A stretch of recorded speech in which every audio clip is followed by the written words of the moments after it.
আসসালামু আলাইকুম দর্শক, শুভ সকাল। নিশ্চয়ই ভালো আছেন। আজকে সকালের শুরু থেকেই চলে আসলাম ছোট্ট একটি ভিডিও নিয়ে অনেক দিন পর। তার সাথে সাথে কিছু জিনিস শেয়ার করব অবশ্যই।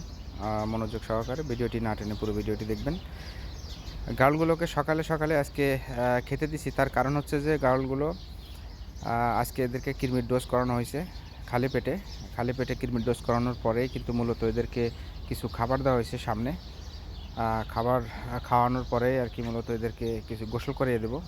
ততক্ষণে অনেকটা রোদ চলে আসবে এবং গরমের একটা ভাব চলে আসবে, যার জন্য আর কি এদেরকে সকালে আজকে কৃমির ওষুধ খাওয়ানোর সাথে সাথেই এদেরকে খাবার দেওয়া হয়েছে। খাবার খাওয়ার শেষে আর কি এদেরকে গোসল করানো হবে। তো অবশ্যই সাথে থাকবেন এবং ভিডিওটি দেখবেন। সকালের শুরু থেকেই যদি গারলকে মূলত খালি পেটে যদি কৃমির ডোজটা দেওয়া হয় তাহলে ভালো ফল পাওয়া যায়। তার পাশাপাশি যদি খাবার কিছু দিয়ে মনে করেন যে হালকা গোসল করে দিতে পারলে মনে করেন যে এদের গায়ের ময়লাটাও থাকলো না, আর এরা গোসল করানোটা খুবই প্রয়োজন আমি মনে করি। আর গোসল করানোর পরে কিছুটাক্ষণ মনে করেন যে এদের শরীরটা ঠান্ডা থাকবে। এমনকি মনে হয় ওই দিনকে একটু বাইরে না নিয়ে যেতে পারলেই মনে হয় সবচেয়ে বেশি ভালো হয় খামারের ভিতরে রাখলে। যদি 2-4-5টারে করেন তখন খেয়াল করবেন যে খামারের ভিতরে রাখার জন্য। আর যখনই ডোজ করানো হবে না কেন তখনই খেয়াল করলে হবে যে মূলত এদেরকে কৃমির ডোজটা দেওয়ার পরেই মূলত খাবার খাইয়ে তারপরে হালকা গোসল করায় দেওয়া। গোসল করায় দিয়ে মনে করেন যে আপনি খামারের ভিতরে রাখলেন তাহলে এদের শরীরটা মোটামুটি ঠান্ডা থাকে আর কি।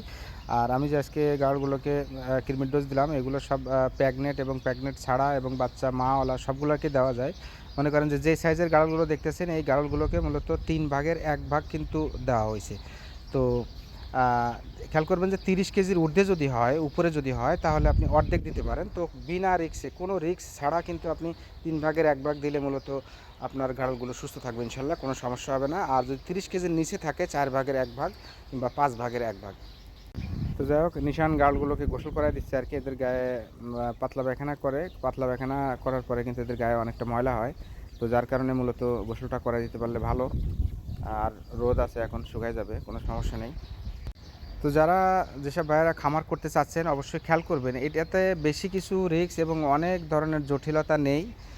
শুধু খেয়াল করবেন আপনারা যদি খামার শুরু করার আগে সর্বপ্রথম আপনি যে কোনো একটা খামারে যে ভিজিট করবেন আর কয়েকটা জিনিস শুধু জেনে আসবেন যেগুলো মূলত সবসময়ের জন্য আপনার কাজে দিবে। সেই জিনিসটা হচ্ছে যে আপনার 3 মাস অন্তর অন্তর মনে করেন যে কৃমির ডোজ দেওয়া, কৃমির ডোজ দেওয়ার 1 সপ্তাহ পরে লিভার টনিক ভিটামিনটা দেওয়া, তাহলে এদের মুখরুচিটা আসবে, খাবারের চাহিদা বাড়বে।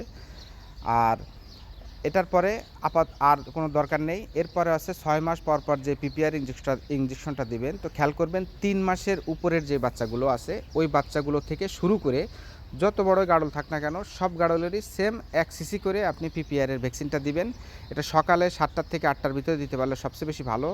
আর কৃমির ডোজ কিংবা ভ্যাকসিন আপনি যখন করবেন তখন খেয়াল করবেন যে এদেরকে খামারের ভিতরে রাখার জন্য এদেরকে বাইরে নিয়ে যাওয়ার ওই দিনকের কোনো দরকার নেই। 10 ঘন্টা পরে আপনি একবারে নিশ্চিত হয়ে যাবেন, তারপরে আপনি এগুলোকে নিয়ে মনে করেন যে যেখানে চায় সেখানে আপনি যেতে পারেন।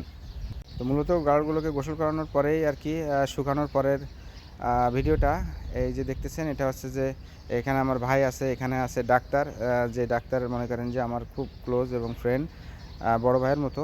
উনি মূলত আমার এই ফার্মের সব কিছু দেখাশোনা করে, যখন যেটা ভ্যাকসিন লাগে তখন সেটা সে প্রয়োগ করে থাকে।